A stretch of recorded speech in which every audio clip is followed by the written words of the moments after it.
Hello and welcome to IGNOU BAPSH। आज हम BPSC 107 का यूनिट नंबर 3 देखने जा रहे हैं, जिसका टाइटल है world war one causes and consequences. तो ये इस यूनिट का पार्ट 1 वीडियो होने वाला है, जहाँ पर हम सीक्वेंस ऑफ वॉर तक के टॉपिक्स को कवर करने वाले हैं। तो इस यूनिट में हम ये पढ़ेंगे कि कैसे जब एक इंसान का असैसिनेशन होता है और जब एक देश को इकोनॉमिक पावर बनने की भूख लगती है, तो उस भूख को मिटाने के चक्कर में वो कैसे कितने मासूम लोगों की जान ले लेता है। बहुत ज़्यादा मैन एंड मटेरियल्स का नुकसान होता है। यूरोप डिक्लाइन पर चला जाता है। इस्टेब्लिश डायनेस्टीज को यहाँ पर हटा दिया जाता है और इस हद तक यूरोप में नुकसान हो जाता है कि यूएस को आना पड़ता है मार्शल प्लान लेकर, ताकि जो यूरोप है उसे यहाँ पर हम रिस्ट्रक्चर कर सकें। तो ये सब हम इस यूनिट में देखने वाले हैं। तो शुरुआत करते हैं इंट्रोडक्शन से। तो हम सबको पता ही है कि ये वॉर 1914 में शुरू होती है और यूरोप से शुरू होकर ये पूरे वर्ल्ड को धीरे धीरे करके अपने अंदर एनगल्फ कर लेती है, इंक्लूड कर लेती है। इस वॉर में जितना डैमेज होता है उतना उस टाइम तक की हिस्ट्री में अभी तक रिकॉर्ड नहीं किया जाता है कि इसमें इतना ज़्यादा लोगों की जान जाती है, इतने मटेरियल्स का नुकसान होता है। पूरा कॉन्टिनेंट लगभग लगभग यहाँ पर डिक्लाइन पर चला जाता है। तो हमें पता है कि ये जो वॉर है 1914 से शुरू होकर एक टोटल वॉर 1918 तक चलती है, जहाँ पर सिविलियन पॉपुलेशन पर सबसे ज़्यादा यहाँ पर अफेक्ट पड़ता है।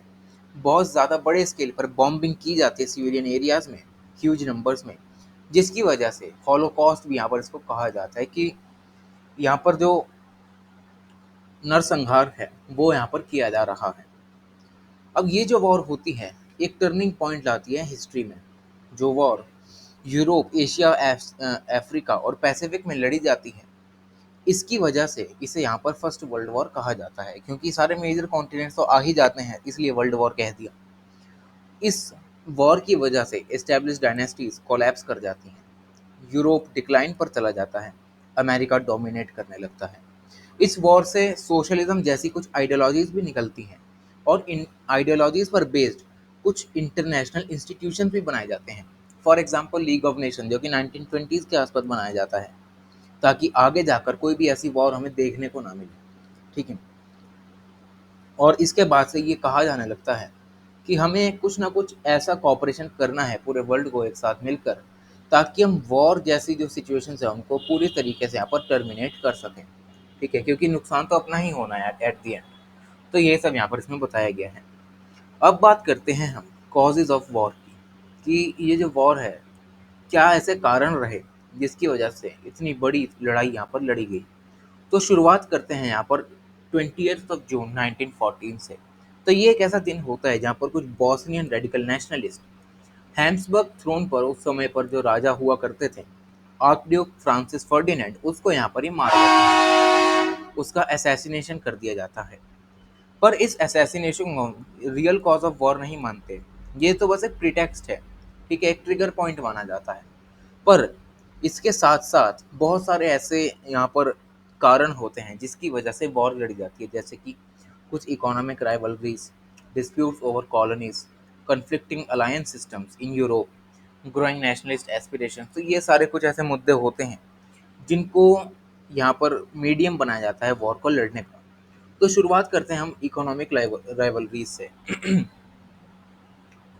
तो 19th सेंचुरी के लास्ट क्वार्टर में और 20th सेंचुरी के अर्ली डेकेड में देखा जाता है कि जो यूरोपियन पावर्स हैं, जैसे कि Italy, France, Russia, Germany, Austria, Serbia, ये सारे देश टैरिफ वॉर्स में उलझे रहते हैं। अब ये टैरिफ वॉर क्या होता है? तो टैरिफ वॉर एक ऐसी इकोनॉमिक बैटल होती है दो या दो से ज़्यादा देशों के बीच में, जहाँ पर वो एक दूसरे के एक्सपोर्ट पर ज़्यादा टैक्सेस लगाने लगते हैं, ताकि उस पर्टिकुलर कंट्री को हम इकोनॉमिकली हर्ट कर सकें और वहाँ के सिटीजन्स को डिस्करेज कर सकें कि देखो भाई, तुम हमारे दुश्मन देश का एक्सपोर्ट इंपोर्ट कर रहे हो, इससे शर्मनाक बात तुम्हारे लिए क्या हो सकती है।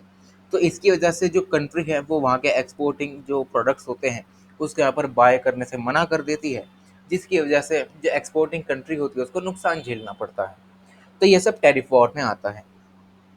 इस सभी टैरिफ वॉर के चलते यहाँ पर जर्मनी और जो ब्रिटेन होते हैं वो भी यहाँ पर आमने सामने आने लगते हैं ओवरसीज मार्केट्स को कैप्चर करने के लिए, क्योंकि 19th सेंचुरी में हम देखते हैं कि जो ग्रेट ब्रिटेन है उसकी सबसे ज़्यादा ओवरसीज मार्केट होती है, मतलब कॉलोनीज सबसे ज़्यादा होती हैं जहाँ पर वो अपने प्रोडक्ट्स को सेल करता है, वहाँ से रॉ मटेरियल लेता है और वहीं के वहीं उनको फिनिश गुड बना के उसी देश में वापस बेचकर अपना पैसे कमाता है। इसी को ध्यान में रखते हुए जो जर्मनी होता है उसको भी ये लालच आता है कि मुझे भी एक सुप्रीम इकोनॉमिक पावर बनना है ब्रिटेन के जैसे, जिसके पास एक पावरफुल आर्मी हो और नेवी हो। और जर्मनी ऐसा करने में कामयाब भी हो जाता है यूनिफिकेशन के बाद। ठीक है। अब जो जर्मनी होता है वो अपनी पूरी एनर्जी एक बिग आर्मी बनाने के लिए, एक बड़ी नेवी बनाने के लिए यहाँ पर लगा देता है, और ये सब जो गोल्स होते हैं वो शॉर्ट पीरियड ऑफ टाइम में ये अचीव भी कर लेता है। अब जर्मनी एक इकोनॉमिक पावर बन चुका है जिसके पास एक स्ट्रॉन्ग नेवी है, स्ट्रॉन्ग आर्मी है ब्रिटेन के जैसे, और ब्रिटेन और जर्मनी एक दूसरे के सामने यहाँ पर खड़े होने लगते हैं, जिसकी वजह से दोनों देशों के बीच में जो टेंशन्स हैं, इनके जो रिलेशंस हैं उसमें टेंशन बढ़ने लगती है। और इसी के बाद से यहाँ पर कॉलोनियल डिस्प्यूट्स भी चालू हो जाते हैं। इस समय पर जो यूरोपियन पावर्स होती हैं ज़्यादातर वो ये मानकर चलती हैं कि हमें ना किसी भी तरीके के स्ट्रगल में इन्वॉल्व नहीं रहना, किसी भी लड़ाई में नहीं जाना हमें। ठीक है, क्योंकि हमारे जो मार्केट्स हैं उन्हें हमें प्रोटेक्ट करके रखना है ताकि हम उससे पैसा निकाल सकें। पर इस रेस में जो जर्मनी होता है सबसे यंग होता है, उसे उससे कोई फर्क नहीं पड़ता कि हमें प्रोटेक्टिव रहना है, ठीक है, कंजर्वेटिव रहना है, इससे उसे कोई फर्क नहीं पड़ता। जर्मनी आगे आता है। जब से वो इकोनॉमिक पावर बना उसने एक एग्रेसिव डिमांड रखी ओवरसीज कॉलोनीज़ की कि मुझे भी ब्रिटेन के जैसे कॉलोनीज़ चाहिए ताकि मैं उनको कैप्चर करूं। अगर कैप्चर करेंगे तो वो उसे मार्केट भी प्रोवाइड करेंगी, मार्केट्स प्रोवाइड करेंगी तो उसकी इकोनॉमी के लिए भी बढ़िया होगा, क्योंकि वो वहाँ से प्रोडक्ट्स रॉ मटेरियल लेगा, अपने देश में फिनिश प्रोडक्ट बना के उन्हीं देशों में बेच कर उससे पैसा निकालेगा। तो ये सभी ये डिमांड्स यहाँ पर रखने लगता है। और इस समय जर्मनी के रास्ते में सबसे बड़ा जो स्पीड ब्रेकर होता है वो ब्रिटेन ही होता है। ठीक है, क्योंकि उसकी सबसे बड़ी यहाँ पर कॉलोनियल पावर होती है। अब उस समय पर ब्रिटेन को एक कहा जाता था कि the sun never sets on the British Empire. ठीक है, कि ब्रिटिश एम्पायर पर कभी सूर्य अस्त नहीं हो सकता, क्योंकि इसकी कॉलोनीज ही इतनी ज़्यादा हैं जहाँ पर हमेशा सूरज उगा हुआ ही रहता है। ठीक है, कहीं भी रात नहीं होती। तो जर्मनी की ये डिमांड रहती है कि हमें अब प्लेस इन द सन को रिप्लेस करना है। अब यहाँ ब्रिटेन नहीं रहना चाहिए, अब यहाँ जर्मनी ही रहेगा। अब धीरे धीरे करके ये जर्मनी और ब्रिटेन की लड़ाई नहीं रहती, जो भी इनके आस पड़ोस के दोस्त होते हैं जर्मनी और ब्रिटेन वगैरह के, वो सारे आ जाते हैं और अलायंस बनाने लगते हैं, जिसे हम कन्फ्लिक्टिंग अलायंस सिस्टम के नाम से जानते हैं। ठीक है, जर्मनी अलायंस बनाने की शुरुआत करता है, और सबसे पहला जो अलायंस बनाता है वो होता है डुअल अलायंस, ऑस्ट्रिया और हंगरी के साथ। ये अलायंस इसलिए डिज़ाइन किया जाता है ताकि ऑस्ट्रिया और हंगरी जो हैं उनको प्रोटेक्शन मिले, साथ ही साथ ये रशिया को भी काउंटर कर सके। ठीक है, बाल्कन रीजन में। और 1882 में हम ये देखते हैं कि जो ट्रिपल जो डुअल अलायंस होता है ऑस्ट्रिया हंगरी का, ये ट्रिपल अलायंस में बदल जाता है जब इटली ऑफिशियली ज्वाइन कर लेती है ऑस्ट्रिया और हंगरी को, ताकि जो फ्रांस है उसके अगेंस्ट ये तीनों देश लड़ सके, रशिया के अगेंस्ट यहाँ पर लड़ सकें।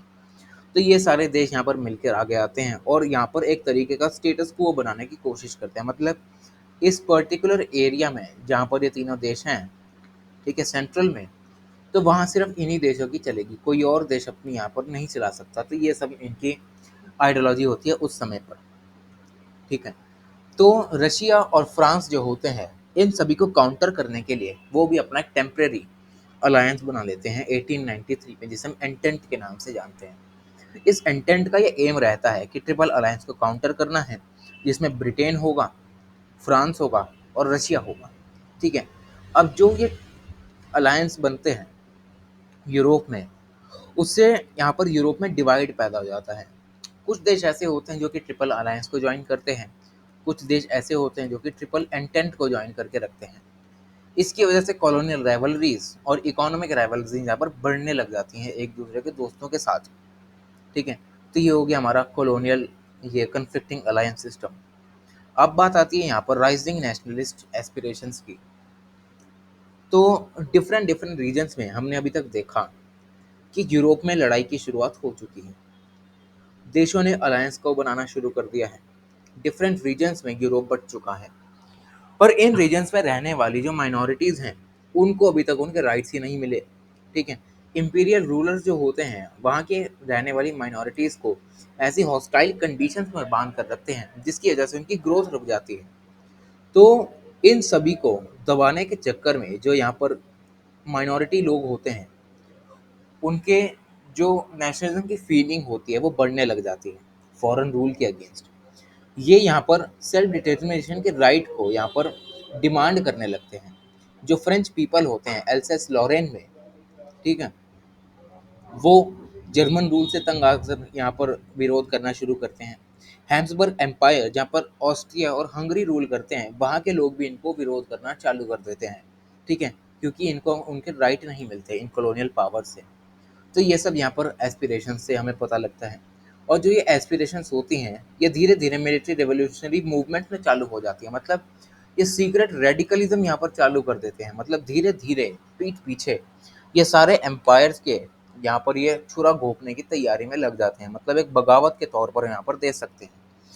ये कुछ मिलिटेंट ऑर्गेनाइजेशन भी बनाती हैं डिफरेंट प्लेसेस में, बाल्कन रीजन के, ताकि इन सभी को यहाँ पर काउंटर किया जा सके। तो ये सब एस्पिरेशंस की बात हुई। और 23 जुलाई 1914 में यहाँ पर वॉर का आउटब्रेक हो जाता है। जैसे ही आर्कड्यूक का यहाँ पर असैसिनेशन होता है, तो ऑस्ट्रिया सर्बिया को एक अल्टीमेटम दे देता है। ठीक है, कि 23 जुलाई 1914 तक सर्बिया को ये बताना पड़ेगा कि क्या उसी के आसपास के लोगों ने यहाँ पर आर्कड्यूक को मारा या नहीं। और उस समय पर जो सर्बिया होता है, वो कहता है कि मेरे पास तो इसकी नॉलेज ही नहीं है कि किसने ड्यूक को मार दिया।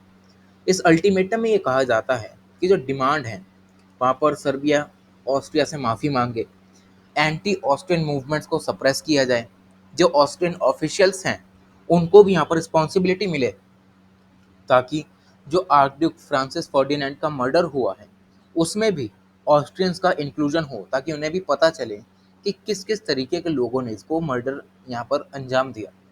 तो ये सब यहाँ पर इनके कुछ ऑस्ट्रिया के अल्टीमेटम में होते हैं। पर सर्बिया इन सभी को मानने से रिफ्यूज़ कर देता है, मना कर देता है। ठीक है। और जैसे ही ऑस्ट्रिया डिक्लाइन करता है सर्बिया के रिप्लाई को एक्सेप्ट करने से, तो सर्बिया जो है 20 जुलाई 1914 को, इसके 5 दिन बाद ही यहाँ पर ऑस्ट्रिया के अगेंस्ट वॉर को डिक्लेयर कर देता है। अब क्योंकि सर्बिया रशिया का दोस्त होता है और ऑस्ट्रिया जर्मनी का दोस्त होता है, तो सीधे सीधे रशिया सर्बिया को यहाँ पर सपोर्ट करने के लिए आ जाता है 30 जुलाई को। ठीक है। अब जैसे ही यहाँ पर रशिया का इन्वॉल्वमेंट होता है, तो इसका दुश्मन जर्मनी भी आ जाता है। जर्मनी रशिया और फ्रांस के अगेंस्ट यहाँ पर वॉर को यहाँ पर अनाउंस कर देता है, जिसकी वजह से ऑस्ट्रिया, हंगरी, जर्मनी एक साइड हो जाते हैं, फ्रांस, ब्रिटेन और रशिया दूसरी साइड हो जाते हैं। जिसमें जो ऑस्ट्रिया, हंगरी और जर्मनी होते हैं, जिसे हम सेंट्रल पावर्स मानते हैं, और फ्रांस, ब्रिटेन और रशिया को हम अलाइज के रूप में देखते हैं। तो ये सब आउटब्रेक ऑफ वॉर में हमें देखने को मिलता है। ठीक है।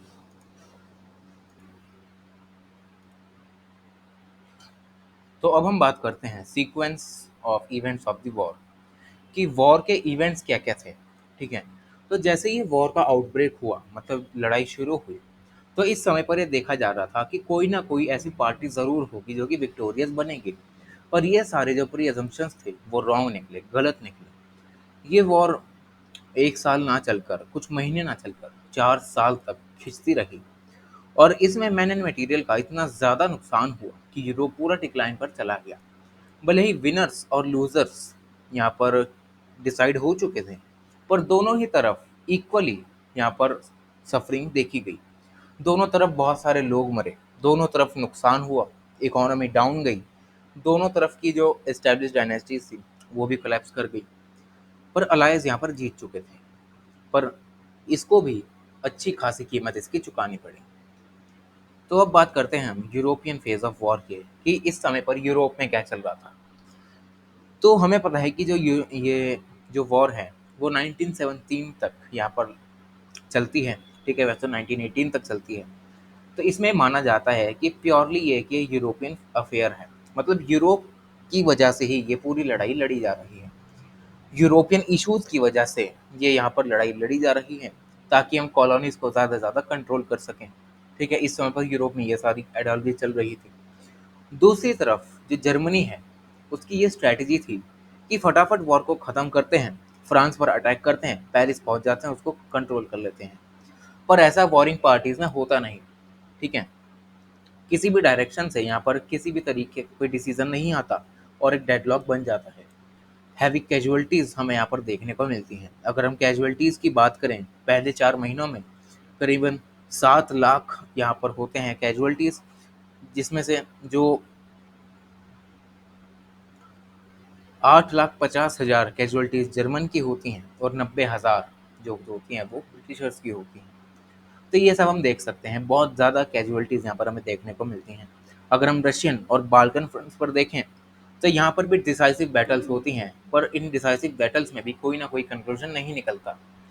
रशिया जब ईस्ट प्रशिया को, मतलब ईरान वाले एरिया को यहाँ पर कहीं ना कहीं इन्वेड करने की कोशिश करता है, तो वो उसमें हार जाता है। दूसरी तरफ ऑस्ट्रिया भी यहाँ पर हार उसको झेलनी पड़ती है। और 1914 में जो टर्की होता है, वो सेंट्रल पावर्स यानी ऑस्ट्रिया, हंगरी, जर्मनी, इटली, इन सभी को ज्वाइन कर लेता है और एक कंबाइंड ऑस्ट्रो जर्मन आर्मीज यहाँ पर बनाई जाती हैं, जो कि 1915 में रशियन फोर्सेस को हरा देती है और वहाँ की वेल एस्टेब्लिश्ड ज़ारिस्ट एम्पायर जो होता है, उसको डिक्लाइन पर छोड़ देती हैं। ज़ारिस्ट एम्पायर के डिक्लाइन के बाद जो बल्गेरिया होता है, वो भी सेंट्रल पावर्स को ज्वाइन कर लेता है। सर्बिया भी सेंट्रल पावर्स में आ जाता है और इसी के साथ साथ जो इटली है, वो भी यहाँ पर कहीं ना कहीं अपना इंटरवेंशन करने की यहाँ पर करता है, कोशिश करता है, ताकि जो वॉर है उसको कहीं ना कहीं ख़त्म किया जा सके। पर सेंट्रल पावर्स में ऐसा कभी हो ही नहीं पाता। इटली का इंटरवेंशन वॉर के नतीजों को इन्फ्लुएंस करने में नाकाम रहता है। सेंट्रल पावर्स बहुत सारी इंपॉर्टेंट यहाँ पर विक्ट्रीज भी वॉन करते हैं। ठीक है, जैसे कि हैम्सबर्ग एम्पायर पर जीत लेते हैं पर्शियन गल्फ में। और फरवरी 1916 में हम ये देखते हैं कि जो सेंट्रल पावर्स होती हैं, वो एक all out attack against the Allies, मतलब एक तरीके से हम ये कह सकते हैं कि पूरी एनर्जी ये अलाइज को हराने में लगा सकते हैं। ठीक है, पर ऐसी स्ट्रैटेजी जो इन सेंट्रल पावर्स की होती है, वो यहाँ पर फेल हो जाती है, जिसकी वजह से जर्मनी को हैवी लॉसेस देखने को मिलते हैं और जो अलाइज होते हैं वहाँ पर भी ज़्यादा लॉसेस देखने को मिलते हैं। इस समय पर आते आते ये ग्लोबल फेज में वॉर चली जाती है। यूरोप को हैवी लॉसेस झेलने पड़ते हैं in terms of human life and wealth. Economy down चली जाती है यूरोप की, बहुत सारे लोग मारे जाते हैं। 1970s में जो जर्मन होता है, जर्मन रीच-टैग, यहाँ पर एक पीस रेजोल्यूशन पास करता है, पर इस समय तक आते आते बहुत ज़्यादा देर हो चुकी होती है। ठीक है, बहुत ज़्यादा कंडीशन जो है वो वर्स हो जाती है, तो इसका कोई यहाँ पर ज़्यादा फायदा नहीं रहता। तो ये बात हुई यूरोपियन अफेयर की। अब देखते हैं कि जो ग्लोबल अफेयर में वॉर पहुंची 1917 के आसपास, उस समय पर क्या हुआ। तो 1917 के आसपास रशियन रेवोल्यूशन हमें देखने को मिलता है और साथ ही साथ यूएसए का इंटरवेंशन भी हमें देखने को मिलता है वॉर में, जहाँ पर जो कॉम्प्लेक्शन था वॉर का बिल्कुल ही उलट जाता है। ये वॉर अब यूरोपियन अफेयर से हटकर वर्ल्ड अफेयर में आ जाती है, क्योंकि ऑब्वियस सी बात है, यूएस अगर आ गया तो वो भी अपने चेले चपाटे साथ में लाएगा और वो भी सारे यहाँ पर बैठकर लड़ाई करेंगे। तो यूएस यहाँ पर बात करता है वर्ल्ड सेफ्टी की, डेमोक्रेसी और पीस की। ठीक है, ताकि वॉर खत्म हो सके। और यहाँ पर उस समय के यूएस के president Woodrow Wilson 14 point program भी लॉन्च करते हैं पीस बिल्डिंग के लिए।